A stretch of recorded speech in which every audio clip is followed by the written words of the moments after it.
Hello, नमस्ते। मैं doctor Anurag Singh, laparoscopic and consultant surgeon in Adarsh hospital.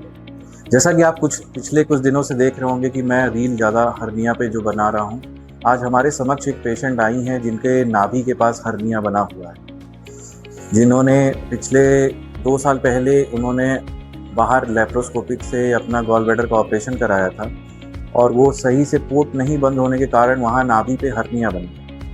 हमारी ओपीडी में ये 2 दिन पहले आई। हमने सारी जांचें कराई जिसमें मुझे पाया क्या कि उसमें उनको नाभि का हर्निया है विद डाइवेरिफिकेशन रेक्टाई के साथ। डाइवेरिफिकेशन रेक्टाई जो हमारी मांसपेशी थोड़ी सी फैल जाती है। तो हम लोग ने आज उनका प्लान किया हुआ है कि हम लोग कैसे उनका दूरबीन से ऑपरेशन करेंगे और दूरबीन के बाद उनको क्या कंफर्ट कितना होता है, कितनी जल्दी डिस्चार्ज हो जाता है, किस तरह हम लोग ऑपरेशन की प्रक्रिया को बढ़ाते हैं और साथ ही साथ हम लोग ये भी जानेंगे कि उनका फीडबैक भी कि वो कैसा बाद में रिलीव हो। तो आइए हम लोग स्टार्ट करते हैं अपनी सर्जरी। और जैसा कि आप लोग देख सकते हैं, जो पेशेंट हमारे समक्ष है इनको अम्बिलिकल हर्निया है।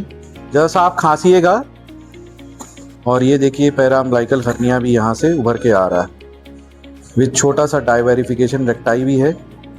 सो हम लोग इनको लेप्रोस्कोपी द्वारा कंप्लीट करेंगे। ठीक।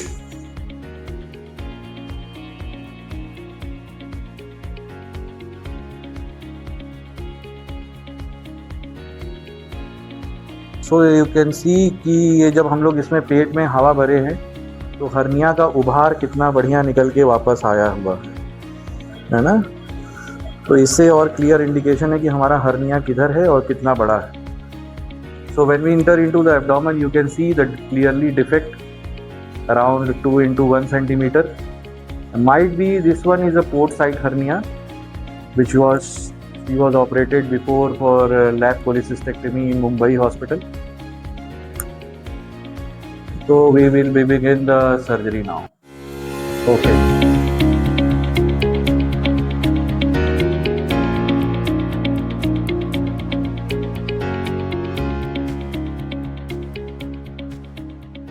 आज हमारे समक्ष एक पेशेंट जो हैं जिनका मैंने पिछले हफ्ते ही लेप्रोस्कोपी द्वारा PAPP प्लस ऑपरेशन किया था अम्बिलिकल हर्निया में। मुझे लग रहा है कि हम लोगों को सिर्फ अभी ऑपरेशन किए 5 से 7 दिन ही हुए हैं। आज ये हमारे फॉलोअप में आई, जिससे पहले ये बहुत ज़्यादा अनकम्फर्टेबल थी। जब भी ये खड़ी होती थी सूजन आता था, फूल जाता था। कफ करने पे ये इनका नाभि पे और इनके जहाँ चीरे के निशान पे भी फूल के आ जाता था। पर आज ये इनका दूरबीन द्वारा जो ऑपरेशन हुआ है ये काफ़ी कंफर्टेबल महसूस कर रही हैं पहले से और बहुत आरामदायक। आप इन्हीं से इनके बारे में जानिए कि इनको कितना कंफर्टेबल और कितना आराम लेप्रोस्कोपी से फ़ायदा मिला है। बताइए नम्रता जी, आपको क्या प्रॉब्लम होती थी पहले और कैसा दिक्कत होता था जब आप? पहले काफ़ी पेट में मेरे दर्द रहता था। मुझे पता नहीं था कि ये हर्निया है। काफ़ी डॉक्टर से मैंने सलाह ली तो कुछ डॉक्टर ने मुझे बोला कि ये इसे ऑपरेट करने की ज़रूरत नहीं, मैं इसे दवा से ठीक कर सकता हूँ जी। तो काफ़ी 6-7 महीने तक मैंने दवा किया बट मुझे कोई इसमें फ़र्क नज़र नहीं आया। आपको जैसे ऐसा होता था कि जब आप कफ करती थी तो वो फूल के आता था, निकल के आता था, वो वहाँ पे गोला जैसा बन के आता था? हाँ, मुझे काफ़ी यहाँ पे भारी महसूस होता था। अच्छा। तो फिर जब आप हमसे मिली और आपका जब ये ऑपरेशन के बाद आप जब वापस लौट के आई हैं तो आपको अब ये इसमें कितना रिलीफ और कितना आराम लग रहा है पहले से मैं काफ़ी बेटर फील कर रही हूँ। मुझे कोई तकलीफ नहीं हो रही है। बस थोड़ा अभी 1 हफ्ते ही हुए हैं मुझे ऑपरेट किए हुए, तो थोड़ा अभी दर्द है।